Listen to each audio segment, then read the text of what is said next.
نکاح کیا. وہ خاتون آپ کے نکاح میں آئیں تو عرض کرنے لگی امیر المومنین میرے لیے یہ اعزاز تو بہت ہے کہ میں امیر المومنین کی بیوہ تھی تو امیر المومنین کی منکوحہ ہو گئی ہوں، لیکن حضور نہ تو میں جوان ہوں کہ میرے اندر رغبت ہوتی اور نہ میں اب اس قابل ہوں کہ کوئی خدمت کر سکوں، میرے ساتھ نکاح کی وجہ کیا بنی؟ تو عثمان غنی رو پڑے. فرمانے لگے میں نے عمر فاروق کو مسجد میں دیکھا ہے، عدل کرتے دیکھا ہے، انصاف کرتے دیکھا ہے، امت کی خیر خواہی کرتے دیکھا. تمہارے ساتھ نکاح اس لیے کیا ہے کہ تم مجھے یہ بتاؤ کہ عمر فاروق گھر کے اندر اپنے رب کو کیسے راضی کرتے تھے، گھر کے اندر کیسے راضی کرتے تھے، وہ طریقے بتلاؤ، تم بتاتی جانا اور میں بھی اسی طرح گھر میں عبادت کروں. میرے رسول کریم علیہ الصلوۃ والسلام نے ارشاد فرمایا، حضور فرمانے لگے جس گھر میں اللہ کا ذکر ہوتا ہے وہ گھر زندوں کا ہے، اور جس گھر میں رب کریم کا ذکر نہیں ہوتا وہ گھر زندوں کا نہیں ہے.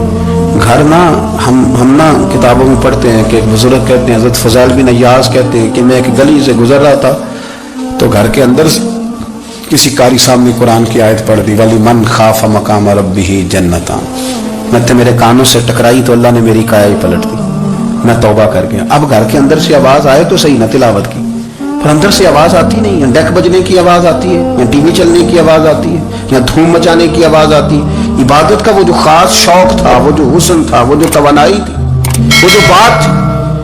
ایک جگہ پہ ہم بیٹھے تھے تو وہاں ایک صاحب آئے، انہوں نے آتے ہی کہا کہ مہربانی کریں ذرا مجھے مصلی دے دیں، میرے نہ کچھ نفل رہ گئے. تو میں نے وضو کر لیا تو کوئی مصلی مل جائے، مصلی انہیں دے دیا گیا، وہ مصلی لے کے چلے گئے. تو پیچھے ایک صاحب نے تبصرہ کیا، کہنے کتنا ریاکار بندہ ہے، لوگوں کو دکھا رہا ہے کہ میں نفل پڑھتا ہوں، ہے کو بات کرنے والی. میں نے اسے کہا، میں نے کہا تو مہربانی کرنا اس طرح کی ریاکاری تو بھی کر، پکڑ مصلی اور جا تو بھی تھوڑی ریاکاری کر کے آ، اٹھ ذرا شکر کر. کو یہ ریاکار بھی ملا ہے، کوئی نفل پڑھ کے ریاکاری کر رہا ہے. اللہ کا میں کہتا ہوں کو پڑھے تو صحیح نہ جا، یہ کوئی دور ہے نفل پڑھنے کا؟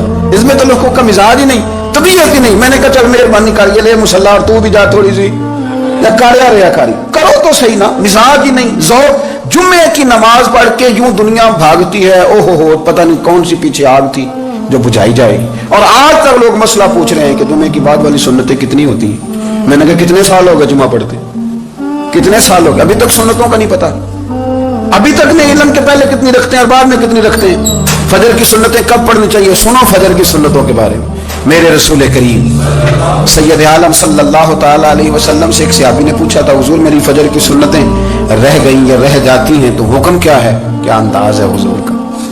بخاری مسلم کے لفظ سنو. حضور سید عالم صلی اللہ علیہ وسلم فرمانے لگے، اس نے کیا پوچھا تھا، حضور جواب کیا دیتے ہیں؟ فرمایا فجر کی سنتیں کبھی نہ چھوڑنا، فجر کی پہلی دو سنتیں کبھی نہ چھوڑنا. یا رسول اللہ صلی اللہ تعالی علیہ وسلم میری رہ گئی ہیں، رہ جاتی ہیں. فرمایا فجر کی دو سنتیں نہ چھوڑنا. فرمایا فجر کی پہلی دو سنتیں مجھے دنیا اور دنیا کے اندر جو کچھ ہے وہ سب سے زیادہ پیاری ہے. فجر کی دو سنتیں دنیا اور دنیا میں جو کچھ ہے مجھے وہ سب سے زیادہ پیاری ہیں. اس لیے فجر کی سنتیں نہ چھوڑنا. اپنا ذوق، اپنی طبیعت، ہم نے نا ذوق غلط بنا لیا. اگر 20 بندے کہہ بھی دیں گے تو نے بڑی شاندار تلاوت کیا تو کیا اس سے بنے گا؟ 100 بندہ کہہ بھی دے تیری کیا بات ہے، کیا بات ہے نعت خان کی، کیا بات ہے علامہ صاحب کی، پیر صاحب کی، پیر مہر علی شاہ صاحب رحمۃ اللہ علیہ. آپ تشریف فرما تھے تو آپ کے ایک ہی بیٹے بابو جی جن کو کہا جاتا ہے، جس دن سب زیادہ پیدا ہوئے تو خادم نہ وہاں سے نکلا. ان لوگوں کی شوق اور طرح کے تھے نا تو ان کی توجہ بھی اپنے شوق کی طرف رہتی. تو خادم نکلا اندر سے، پیر صاحب مبارک ہو، پیر صاحب مبارک ہو، پیر صاحب مبارک ہو، پیر صاحب مبارک ہو، شور کر رہا ہے. تو پیر صاحب کو وجد ہو گیا، اللہ اکبر اللہ اکبر اللہ. وہ کیا ہوا، کس بات کی مبارک دے رہے ہو؟ عرض کی حضور اللہ نے بیٹا دیا ہے. تو آپ فرمانے لگے اچھا حضور آپ کیا ہوا، آپ تو پریشان ہو گئے. فرمانے لگے جب تو نے 3 دفعہ کہا نا مہر علی کو مبارک ہو تو میں سمجھا تھا شاید تجھے کسی نے بتا دیا ہے کہ مہر علی سے اللہ راضی ہو گیا. میں سمجھا تھا کہ شاید تو یہ خبر لے کے آیا ہے کہ کسی نے بتایا ہے کہ مجھے آج خبر ملی ہے کہ مہر علی سے رب اچھا پتر ہوا ہے. الحمدللہ اللہ کا شکر ہے. پر میرے لیے مبارک کا دن وہ ہوگا جب میرا رب کہے گا کہ میں مہر علی سے راضی ہوں. میرے محبوب کہیں گے کہ میں مہر علی سے. آپ بات کو سمجھیں، شوق ہی کسی اور طرف تھا، دل ہی کہیں اور لگا ہوا تھا، طبیعت ہی کہیں اور مائل تھی. کوئی وظیفہ پوچھتے تھے تو پڑھتے تھے وہ لوگ، کچھ اللہ اللہ انہیں بتائی جاتی تھی تو کرنے کا ذوق رکھتے تھے.